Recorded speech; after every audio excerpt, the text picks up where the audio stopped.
राम राम दोस्तों और मेरी माताएं बहनें, आशा है कि आप सभी के ऊपर बाबा नीम करोली जी की अपार कृपा होगी। आपके घर परिवार में सभी कुशल मंगल हो, यही मैं प्रभु की शरण में अर्जी लगाता हूँ। मेरे सर्वप्रथम पूज्य गणेश भगवान जी, मेरे प्रभु श्री राम जी, मेरी सीता मैया, मेरे हनुमान बजरंग बली जी, मेरे बाबा नीम करोली जी, मैं आपकी शरण में अर्जी लगाता हूँ कि मेरा जो भी भाई, मेरी माताएं बहनें आपकी ये महिमा सुन रहे हैं, देख रहे हैं, उनके सभी कष्ट दूर करो भगवान। उनके ऊपर तुरंत कृपा करें। उनके घर में कभी कोई अनहोनी ना हो, कभी कोई कष्ट ना हो, सदैव सभी कुशल मंगल रहे, धन धान्य से उनके घर भरे रहे। यही मेरी प्रार्थना, यही मेरी अर्जी मेरे प्रभु। जय राम जी की जय, बाबा नीम करोली महाराज जी की।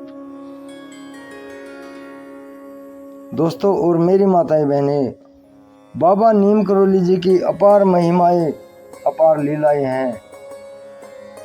उनकी महिमा मैं क्या सुना सकता हूँ, लेकिन उनकी कुछ लीलाएं हैं जिन्हें मैं सुनाने की आपको कोशिश करूँगा।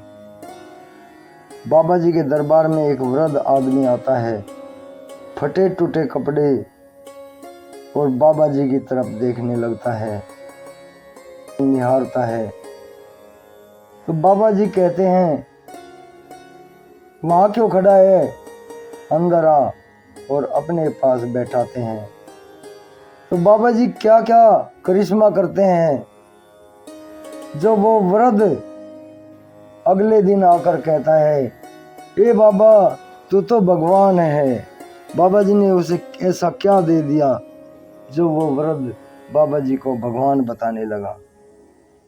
आपके ऊपर भी सुनते सुनते ही कृपा बरसाएंगे बाबा, ये मेरा हृदय से पूर्ण विश्वास। हल्द्वानी देवी आयल मिल्स में बाबा जी भक्तों से घिरे हुए विराजमान थे। इतने में नाटा सा क्रिस काय कांपती देह लिए एक वृद्ध दरवाजे पर खड़ा हो गया। महाराज जी ने आज्ञा दी, इसे यहाँ लाओ। और जब वह आया तो उसे अपने तख्त में ही अपने बगल में बैठा लिया। कुछ खाने को नहीं है तेरे पास, बाबा जी ने पूछा। उसने अपनी कमजोर गर्दन हिला दी।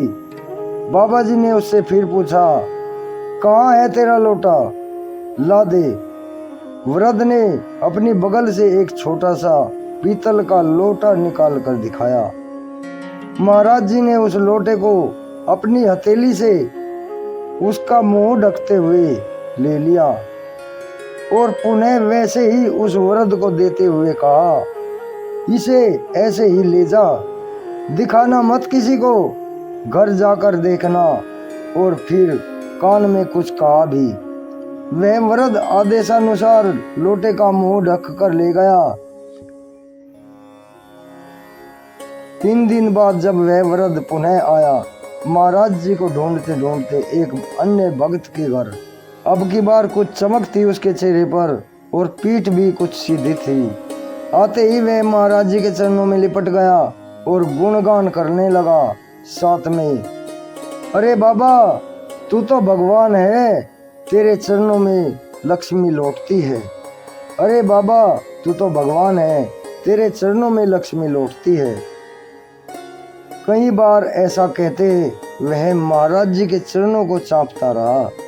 महाराज जी उसकी तरफ देखते मुस्कुराते रहे, फिर बोले, अब जा। सभी आश्चर्यचकित थे कि आखिर यह सब क्या माया है। तभी बाबा जी की आज्ञा हो गई, कोई मत जाना इसके साथ और इसके पीछे। और मुझसे कहा, पूरन इसको बाहर तक पहुंचा दो। बाहर जाकर महाराज जी की लीलाओं के प्रति सदा निर्विकार मेरा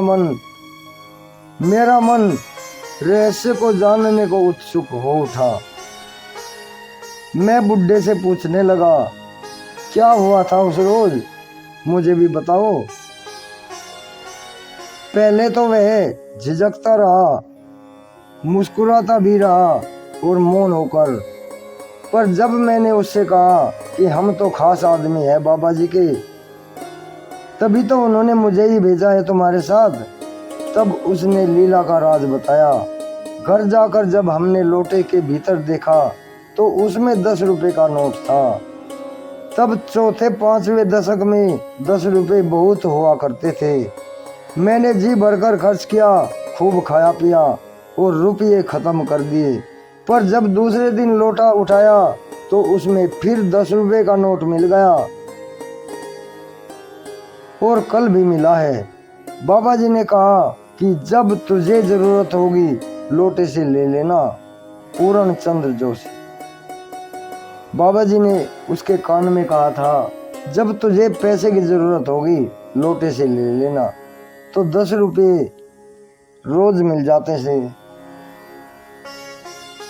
उस लोटे से 10 रुपए रोज निकलते थे। बाबा जी की महिमा परंपार है। स्वयंभू अंतर्यामी मेरे बाबा, सर्वांग सर्वस्व सर्वत्र पूर्ण ब्रह्मांड में उनकी महिमा परंपार है। जय बाबा नीम करोली महाराज की जय। श्री राम जय। हनुमान जी की जय। मां दोस्तों और मेरी माताएं बहनें, चैनल को सब्सक्राइब कर लें और आगे भी शेयर करें। बाबा नीम करोली जी का अनंत महिमा। जय बाबा नीम। सबके कष्ट हरो भगवान।